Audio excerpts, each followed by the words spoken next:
Welcome to healthy food kitchen. இன்றைக்கி நம்ம நாட்டுக்கோழி பிரியாணி செய்ய போகிறோம். இப்போ எப்படி செய்யுதுன்னு பார்க்கலாம். 1 டேபிள் ஸ்பூன் ஆயில் ஊற்றிருக்கேன். மிளகு ஒரு 1/4 ஸ்பூன், சோம்பு ஒரு 1/2 ஸ்பூன், பிரியாணி லீஃப், அன்னாச்சி பூ, ஏலக்காய், பட்டை, கல்பாசி, கிராம்பு,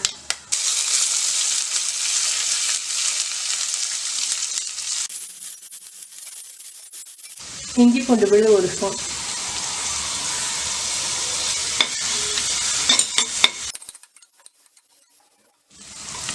பச்சை மிளகாய் 3 வாசத்துக்காக, கறிவேப்பிலை, சில்லி பவுடர் 1 ஸ்பூன், கரம் மசால் 1/2 ஸ்பூன், மல்லி பவுடர் 1/2 ஸ்பூன்,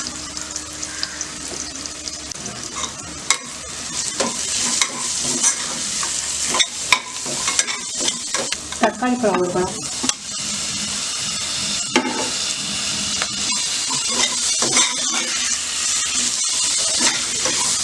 புதினா,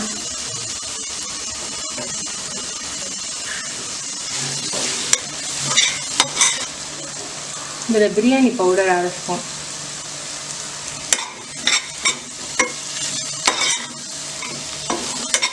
இதில் 200 கிராம் நாட்டுக்கோழி சிக்கன், பிரியாணிக்கு தேவையான அளவுக்கு உப்பு,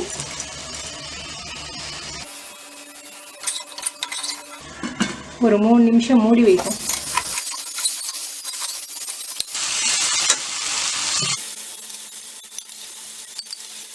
நாலு டீஸ்பூன் தயிர்,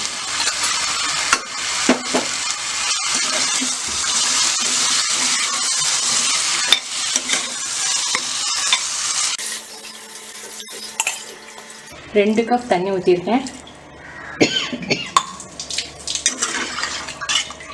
நல்லா கொதிக்குது. இப்போ நம்ம ஒரு 4 விசிலுக்கு நம்ம இதை வேக வச்சிடணும். நம்ம அரிசியை இப்போ போட்டோம்னா அரிசி குழஞ்சி போயிடும். அதனால் அரிசியை 4 விசில் வெந்த பிறகு அப்புறம் மறுபடியும் அரிசியை போட்டு 1 விசிலுக்கு வைக்கலாம். பிராய்லர் கோழினா சீக்கிரம் வெந்துடும், நாட்டுக்கோழி வேக லேட் ஆகும். அதனால் வேக வச்சுக்கிட்டு அரிசியை போடணும்.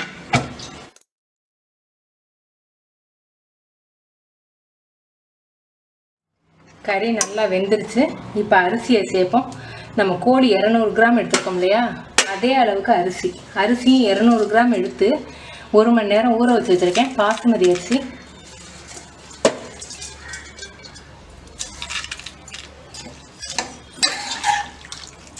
நம்ம 2 கப் தண்ணி ஊற்றிருக்கோம் ஏற்கனவே, அதனால் போதும்.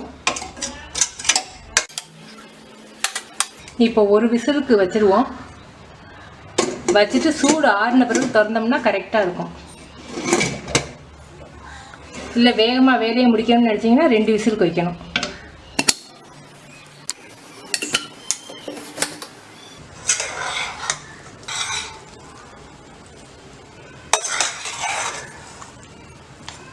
நல்லா சூப்பராக வாசமாக இருக்குது. ரெடி ஆயிடுச்சு. நீங்கள் செஞ்சு பார்த்துட்டு உங்கள் கமெண்ட்ஸ் எனக்கு சொல்லுங்கள். தேங்க்யூ.